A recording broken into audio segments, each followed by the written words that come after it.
The Anderson High School 20-year reunion buzzed with the same cliques and hierarchies that had defined our teenage years. I adjusted my simple black dress at the bar, watching my sister Amanda hold court among her old cheerleading squad. Katie still answering phones at some investment firm. I heard her tell her old friends, the same dismissive tone she'd used since I started as a receptionist at Sheffield Capital 12 years ago. "But didn't you say she was taking business classes or something?" one of her friends asked. Amanda laughed, the sound carrying across the hotel ballroom. "Oh, she takes night classes at community college. Tries to impress her bosses by sitting in on meetings. As if that'll make her more than a secretary." I sipped my champagne quietly, thinking about the meeting I'd attended just yesterday, not as a secretary but as the majority shareholder of Sheffield Capital. The same firm that was about to acquire Meridian Tech, the software company where Amanda worked as VP of Sales. My phone buzzed, a message from Michael, my CFO. "Merger documents signed. Press release scheduled for 9 a.m. tomorrow. Board votes confirmed." "Katie." Amanda's voice cut through my thoughts. She sauntered over, designer heels clicking on the marble floor. "I was just telling everyone how you're still at that investment firm. You know, Meridian's been hiring if you want a real career. I could put in a word." I smiled, remembering all the board meetings where Meridian's leadership had unknowingly pitched their company to me. "Actually, I have been attending a lot of meetings at Meridian lately." "Oh." She raised a perfectly groomed eyebrow. "Finally delivering coffee to the executive floor?" Before I could respond, both our phones buzzed, the emergency alerts we'd set for company news. Amanda's face lit up. "Oh my God," she squealed. "Meridian's announcing a major merger tomorrow. This could mean huge promotions for the executive team. I mean, for those of us in real positions." I checked my own phone, all set for tomorrow. Town hall meeting scheduled for 10 a.m. "Your security clearance as CEO has been activated." "You know," I said quietly, "I should head home. Big day at work tomorrow." "Right," Amanda smirked. "Those phones won't answer themselves." As I walked toward the exit, I heard her telling her friends about her expected promotion after the merger. If she only knew that in 12 hours she'd be learning what I really did at Sheffield Capital. And it had nothing to do with answering phones. My phone buzzed again, a message from the office. "Final paperwork complete. Your new business cards are ready, Ms. Collins. And the Wall Street Journal is requesting an exclusive about the youngest female CEO in investment banking." I stepped into my waiting car, not the Honda Civic Amanda thought I drove, but a Mercedes S-Class. Tomorrow would change everything. Tomorrow my sister would finally understand what all those meetings and night classes had really meant.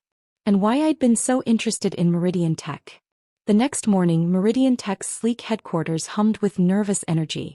Employees clustered around their computers, whispering about the merger announcement that had just hit the markets. I walked through the glass doors not as Katie Collins, the secretary, but as Catherine Collins, CEO of Sheffield Capital and their new boss. "Ms. Collins," my executive assistant Sarah greeted me in the lobby, handing me a tablet. "Meridian's board is assembled in the main conference room. Your sister just arrived as well." I smiled, thinking of all the times Amanda had told holiday gatherings about her executive meetings, while mocking my little desk job. If she only knew how many billion-dollar deals had been negotiated across that little desk. "Their stock is up 40% on the merger news," Sarah continued as we walked toward the elevators. "Though they don't know yet that Sheffield isn't just acquiring Meridian, we're completely restructuring their executive team." My phone buzzed, Michael's update. "Media already calling this the takeover of the year. Forbes wants you for their Power Women cover. Also, Amanda's been telling people she's expecting a promotion to Chief Revenue Officer." The elevator opened directly into Meridian's executive floor, where Amanda was holding court among her fellow VPs. "Obviously, Sheffield saw our revenue potential," she was saying. "My sales team's numbers probably drove the whole deal. I wouldn't be surprised if they want me to head global operations." "Actually," I said clearly, stepping out of the elevator, "we had other reasons for the acquisition." The room fell silent. Amanda's coffee cup froze halfway to her mouth. "Katie," she stammered. Why are you?" "Miss Collins," Sarah announced formally, "the board is ready for you." "Thank you, Sarah." I turned to the stunned executives. "So I believe you'll all find this morning's meeting quite informative. Amanda grabbed my arm as I passed. What's going on? Why are you here? You know all those meetings you mocked me for attending? I smiled. They weren't about answering phones. They were about buying your company. The massive conference room doors opened to reveal Meridian's board of directors, all rising as I entered. Their CEO, James Morrison, stepped forward with an extended hand. Catherine, he said warmly, thank you for making this deal happen. Though I wish you told me sooner that the brilliant strategist I've been meeting with for months was also the CEO of Sheffield. Katie's the what? Amanda's voice cracked. I took my place at the head of the table, the same table where Amanda had once told me I'd never be more than support staff. Let's begin, I said, activating the room's displays. As you can see, Sheffield Capital's acquisition of Meridian isn't just about market share. It's about fundamental transformation. The screens filled with data, revenue projections, restructuring plans, global expansion strategies. Every number and chart represented months of work that my sister had dismissed as playing at business. Your sales approach is outdated, I continued, pulling up Amanda's department's numbers. Focusing on short-term gains while ignoring market evolution. That's why we're completely rebuilding the revenue strategy. Amanda sank into a chair, her designer outfit suddenly feeling less impressive than my CEO suit. But I'm VP of sales, she protested weakly.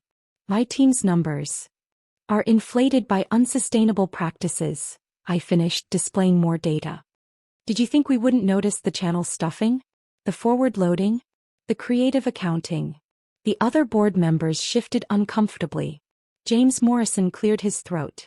Catherine's analysis of our sales practices was enlightening. My phone buzzed, a message from our HR director. Executive restructuring announcements ready. New org chart prepared as requested. For those wondering about their positions, I continued, you'll find detailed transition plans in your folders. Some of you will be staying. Others won't. Amanda frantically flipped through her folder, her face growing paler by the second. You're firing me, she whispered. No, I corrected, remembering all the family dinners where she'd belittled my career. I'm restructuring a department that's been mismanaged by someone who valued status over substance. The room fell silent as the weight of the situation sank in. The sister they'd known as a VP was being removed by the sister she'd dismissed as a secretary. The press conference is in an hour, I added, checking my watch. CNBC is particularly interested in how a 38-year-old woman became the youngest CEO to execute a billion-dollar hostile takeover. Hostile. Amanda looked up sharply. But Morrison agreed. After I presented evidence of your department's numbers manipulation, I nodded. Amazing what you notice while sitting quietly in meetings, taking notes that everyone assumes are about coffee orders. An hour later, I stood in my new office, what had been James Morrison's corner suite overlooking the city. The wall of windows offered a perfect view of the financial district, including Sheffield Capital's headquarters where I'd started as a receptionist 12 years ago. Ms. Collins, Sarah entered. The media is assembled in the auditorium. Your family just called, they saw the news.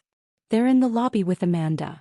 I smiled, remembering all the Thanksgiving dinners where they'd patronizingly asked about my little job, while celebrating Amanda's every promotion. Send them up. They entered looking shell-shocked, Mom clutching her pearls, Dad still holding the Wall Street Journal with my photo on the front page, Amanda trailing behind them like a scolded child. Before we discuss this as a family, I said, activating the wall of screens, let's look at what I've really been building while you all thought I was just answering phones. Real-time data flowed across the displays. Acquisition metrics, investment returns, global market positions. Every number told a story of success achieved through patience and intelligence rather than bravado and shortcuts. Your company valuation, Dad muttered, staring at the figures. Sheffield Capital is worth $12 billion as of market close today, I confirmed. Though that will likely jump after this merger. Turns out all those night classes and extra meetings were worth something after all. My phone buzzed, a message from Warren Buffett himself. Brilliant strategy on Meridian. Dinner next week in Omaha? Want to discuss potential partnerships? Mom sank into a chair, her hands trembling. All those times we told you to be more like Amanda. were exactly the motivation I needed, I nodded. While she was bragging about corner offices and expense accounts, I was learning how companies actually work. From the ground up. Sarah entered again. Ms. Collins, the investment committee has arrived. They're eager to begin the global expansion discussion. Amanda looked up sharply. Global expansion? But my sales territory won't be your concern anymore, I finished. The new chief revenue officer starts next week. Someone who understands modern sales strategies and honest reporting. I pressed a button and more data filled the screen's years of manipulated sales reports, evidence of Amanda's departmental mismanagement, the true state of Meridian's revenue. Did you think nobody would notice? I asked quietly. Did you think those meetings where you dismissed me as the coffee girl weren't opportunities to observe everything wrong with your approach? Dad stepped forward, his banking experience finally letting him grasp the situation. You bought Meridian just to save it from itself, I nodded. And to demonstrate that true leadership isn't about titles and corner offices. It's about understanding every level of a business, even the parts you think are beneath you. My phone buzzed again. Harvard Business Review requesting interview. Title: From Reception Desk to Corner Office. The Real Path to CEO. Your sister worked hard for her position, Mom protested weakly. No, I corrected her, pulling up more data. She networked her way to a title and then faked her way through the job. Every inflated sales report, every manipulated number, I saw it all. From my little desk job. The doors opened as the investment committee filed in, followed by international executives. The contrast between their serious demeanor and my family's shocked expressions couldn't have been starker. The global strategy meeting starts now, I said, gathering my materials. Amanda, HR has your separation package. I trust you'll find your own way out. Unlike some, I don't believe family connections should determine professional outcomes. Amanda stood, tears streaming down her face. Katie, I never knew. That's the problem, I replied. You never thought to look past appearances. You never considered that the sister you mocked might be silently building an empire while you were bragging about middle management. As they turned to leave, I called out, "Oh, and Amanda? The security desk downstairs has an opening. I hear it's a great place to learn how a business really works." The room filled with executives as my family shuffled out. I took my place at the head of the table, remembering all the times I'd served coffee in rooms just like this. Let's begin, I said, pulling up our global strategy deck. Unlike our previous ownership, we believe success is built from the ground up, not inherited or faked. As the presentation started, I caught my reflection in the window.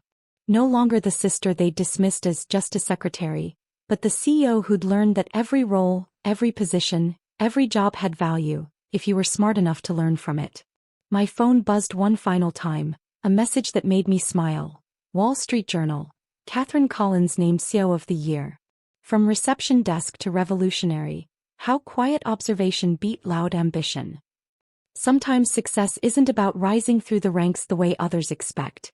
Sometimes it's about understanding that every position is an opportunity to learn, to observe, to plan. And sometimes, the person they assume is just taking notes is actually taking names. As the meeting began, I thought about the nameplates being changed throughout the building. Every Amanda Collins, VP of Sales, being replaced with evidence of what happens when you mistake quietness for weakness, observation for subservience. Because in the end, the sister they thought would never be more than a secretary had become the one thing they never expected: the boss.